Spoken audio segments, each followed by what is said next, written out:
Hey everyone, nintendoboy17 here. Well, the E3 2012 craze has winded down, and now I'm gonna have my say in the Big Three's press conferences. First, I'll start with the Microsoft press conference. Well, they showed it with a very cheesy live-action intro to Halo 4 before they showed gameplay. And though I have no plans to try a game in that series anytime soon, it looks decent.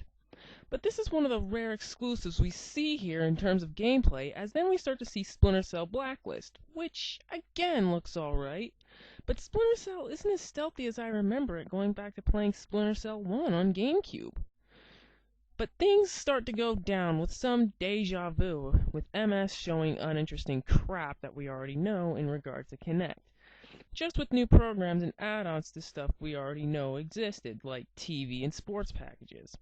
And some teaser trailers to games that look far more interesting, like the new Gears of War, Forza, Loco Cycle, Ascend, etc. There was even a showing of 360s connecting to tablets and phones for their multimedia functions, which I personally don't care for. Luckily, there was only one game showing off the Kinect motions, which is an Xbox Live Arcade game called Racketeer, but it was still embarrassing to watch like in both the 2010 and 2011 meetings. Next, we get to some more multi-plat games like Tomb Raider 2013, which is one of the games I anticipate, and Resident Evil 6. Then we go back down with Dance Central 3. And instead of showing off gameplay until the last minute, we get an Usher concert. What's the point? So the conclusion to the show, another multi-plat shown, and that one is Call of Duty Black Ops 2. I'll admit the game looks okay, and I do give Treyarch credit for changing the theme up a bit, but still, when it comes to exclusives, Microsoft really failed to catch my eye here, and it's making me want to get a 360 less and less. Next up is the Sony press conference.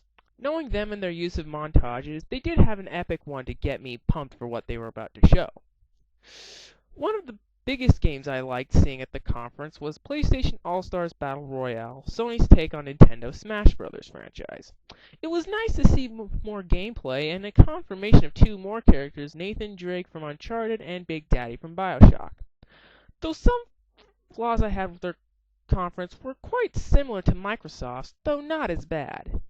Jack Tretton talks more about the multimedia and other internet features on the PS3 when it comes to online connectivity, most of which we already knew about, but he just mentioned them and moved on, while Microsoft had to demonstrate it with their Kinect and tablets.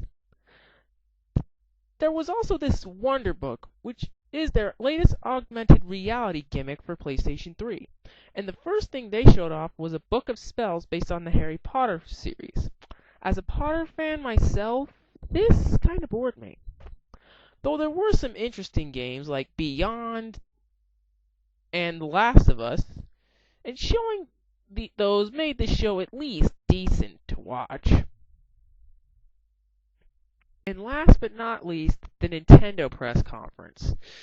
I'll admit it, I was quite disappointed by it, but give them credit, their introductions by finally confirming Pikmin 3 was really fun to watch. Not to mention some of the other games shown, like New Super Mario Bros. U, Paper Mario Star Sticker, and Luigi's Mansion 2, also looked like fun. Heck, they even confirmed the Wii U to support two tablets at once, and wasn't there earlier negative reception about it only being able to support one? That being said, it really fell when stuff like Sing was shown and how it ended with Nintendo Land and how long that lasted, but still, it's at least better than E3 2008.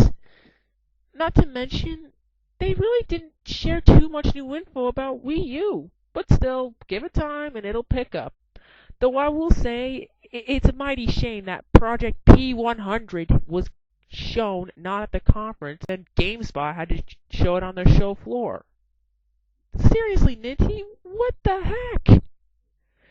So, my final verdict, Sony is the winner of E3 this year, between the big three, because, well, they just happen to show more interesting stuff, and didn't really last too long about their bad stuff.